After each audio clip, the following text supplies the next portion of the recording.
আসসালামু আলাইকুম সুপ্রিয় দর্শক শ্রোতাবৃন্দ। সুস্থ দেহ মন বেঁচে থাকতে হলে প্রয়োজন, অর্থাৎ আমরা প্রত্যেকেই চাই সুস্থ থাকি, ভালো থাকি। কে না চাই আমরা ভালো থাকি? আমরা কেউ অসুস্থ হতে চাই না, আমরা কেউ সমস্যায় থাকতে চাই না। অর্থাৎ আমরা প্রত্যেকেই চাই সবসময় কর্মঠ থাকি, অ্যাক্টিভ থাকি এবং চাঙ্গা থাকি। তো সুপ্রিয় দর্শক শ্রোতাবিন্দু, নিজেকে সবসময় ভালো রাখার জন্য, নিজেকে সবসময় সুস্থ রাখার জন্য আমাদেরকে ৩ টি নিয়ম মেনে চলার অভ্যাস গড়ে তুলতে হবে। নাম্বার 1, আমাদের ২ হাত পরিষ্কার করার অভ্যাস গড়ে তুলতে হবে। তো সেটা কাজের ফাঁকে ফাঁকে হোক, বা খাবার গ্রহণের আগে হোক, বা টয়লেট সারার পরেই হোক, বা অফিসে কর্মরত অবস্থায়, অর্থাৎ দায়িত্ব পালনের মাঝেই হোক। অর্থাৎ সবসময় আমি, আপনি, আমরা সকলে হাত পরিষ্কার রাখবো।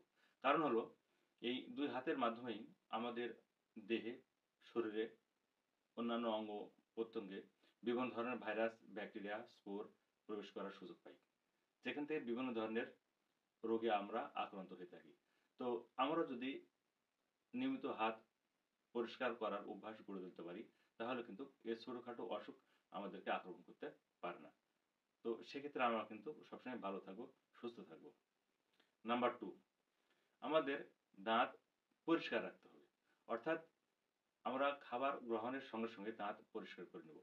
আমরা সাধারণত বাংলাদেশের মানুষ ৩ বেলা খাবার গ্রহণ করে থাকি। সকালে, দুপুরে এবং রাত্রে। তো আমরা যদি ৩ বেলা দাঁত পরিষ্কার করতে পারি, তবে কিন্তু আমাদের দাঁত শক্ত ও মজবুত থাকবে এবং দাঁতে কোনো প্রকারের অসুখ হওয়ার সুযোগ থাকবে না। তো সবচাইতে ভালো হচ্ছে যদি আমরা ৫ ওয়াক্ত নামাজের আগে মেসওয়াক করে নিতে পারি। তাহলে কিন্তু দাঁত আমাদের অত্যন্ত সুন্দর থাকবে, ভালো থাকবে। মনে রাখবেন, দাঁতের সুস্থতার উপরে কিন্তু আমাদের মুখমণ্ডলের সুস্থতা অনেকাংশেই নির্ভর করে। আর যার মুখমণ্ডলের চাহনি, বহিঃপ্রকাশ যত সুন্দর, তাকে কিন্তু তত বেশি সুন্দর দেখায়।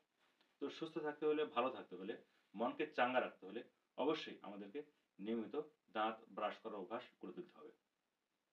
নাম্বার 3, যাত্রাপথে, কর্মক্ষেত্রে বা কাজের ফাঁকে ফাঁকে যখনই আমাদের গা ঘেমে যাবে, সঙ্গে সঙ্গে কিন্তু আমাদেরকে গা নরম তোয়ালে বা কাপড় দিয়ে পরিষ্কার করে নিতে হবে। অর্থাৎ ঘাম মুছে ফেলতে হবে। কখনোই ঘাম শরীরে বসার সুযোগ দেওয়া যাবে না। কারণ হলো এখান থেকে বিভিন্ন ধরনের সর্দি, কাশি, অ্যালার্জি, নিউমোনিয়ার মতো ছোটখাটো অসুখ হয়ে থাকে। তো সুপ্রিয় দর্শক শ্রোতাবিন্দু, পরিষ্কার পরিচ্ছন্নতাই কিন্তু শারীরিক ও মানসিক সুস্থতার অন্যতম চাবিকাঠি।